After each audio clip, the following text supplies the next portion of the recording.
fresh air has been breathed into the dream of a Pasifika Super Rugby team.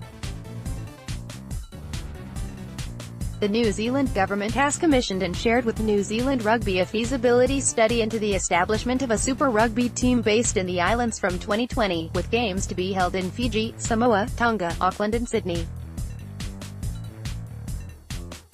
Neither NZR nor the Ministry of Foreign Affairs and Trade, who ordered the study, will discuss it.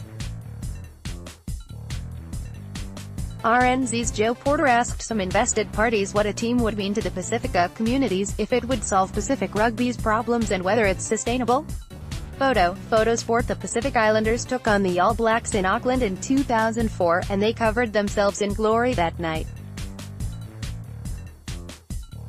But that glory was fleeting, with the team disbanded in 2008.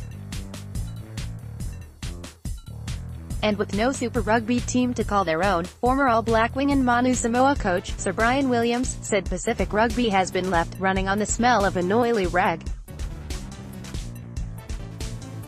One of the things that's been to the real detriment of Pacific Island Rugby is the fact they're not involved in Super Rugby. As a result, they can't generate the sort of income all the other super teams can. It's sort of hand-to-mouth for those unions at the moment. If the team comes to pass, it will be a significant boost for Pacific Island Rugby, Sir Brian Williams playing for the All Blacks. PHOTOSPORT.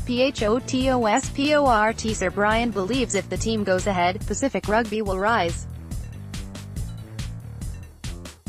We've seen the demise Samoan rugby over the last 5 or so years. They've gone from 7th in the world to 16th.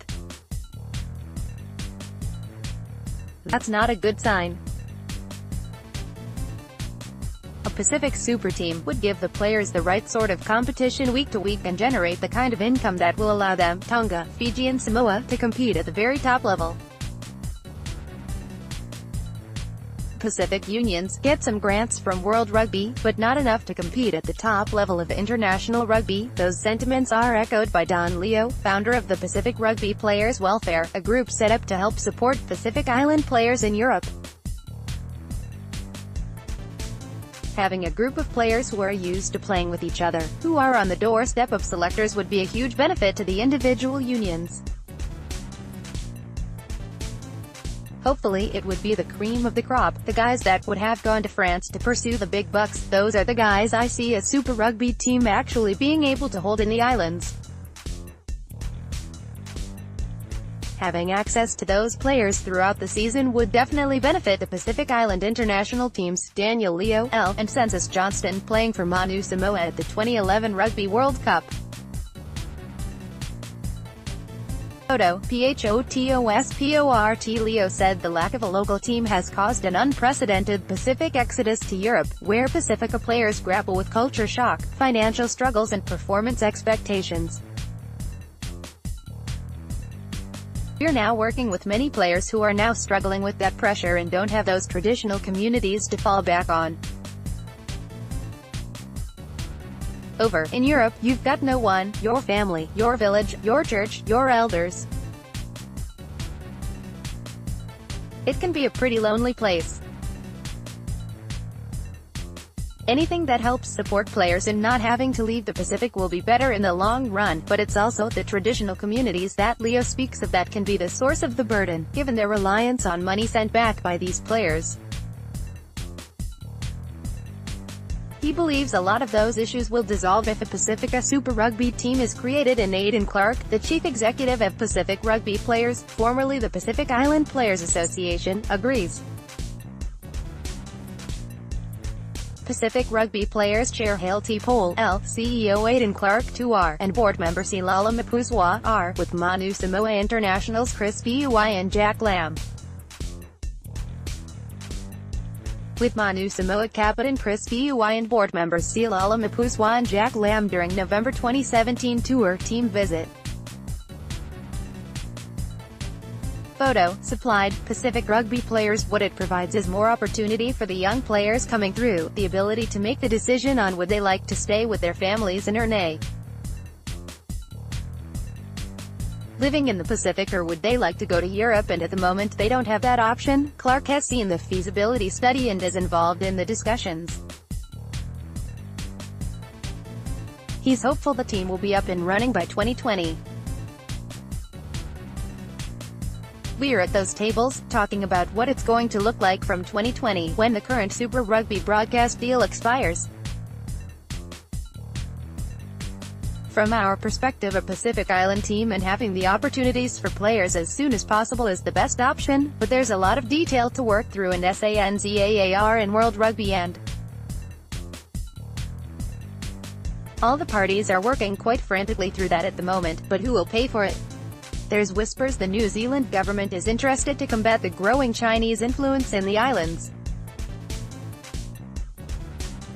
However, RMZ understands the government would play no role in the startup or running of the team, with private investors needed to make the side a commercial entity that's self-funding and self-sustainable. As yet no one's publicly put their hands up. It's not just about money either, with a player base, management, and high-performance infrastructure needed. Samoan, New Zealander and Super Rugby commentator Ken Laban claims his good feeling is the team will get across the line, but he said getting big-name investors could be problematic. However, he said the island's relative lack of international corporates could help pave the way for a global brand to try and enter the Pacific market, in this case via a Super Rugby team. He also believes it would be a tough ask getting the region's top players to relocate their families back to the islands, and in some cases third world living conditions, unless a large financial carrot is dangled. Leo said the last thing Pasifika Rugby needed was a one-hit wonder. This has got to be something that's sustainable. It can't be a flash in the pan where we're responsible for creating a team and in 3 years it folds and all of a sudden 30 or 40 contracted players are back at square one, and they're all looking to come to Europe at once. We don't want that, as it's getting tough in Europe, considering the contribution the islands have made to global rugby. Most agree a Pasifika Super team is long overdue. And Leo has a stark warning for World Rugby: ignore the Pacific Islands and they'll ignore you. The Rugby League World Cup had a huge impact, especially the way the mate MAA Tonga team performed, beating New Zealand and reaching the semi-finals, becoming the first Tier 2 nation to beat a Tier 1 side. We've also got access in the islands to all of the American football, NFL, stuff as well, and that's become another credible pathway for players. Ex-NFL stars of Samoan descent ran a camp at St. Joseph's College, which is traditionally one of Samoa's strongest rugby schools, so the Sharks are circling. The longer the islands are left without a Super Rugby team, the more blood those Sharks will start to smell. RNZ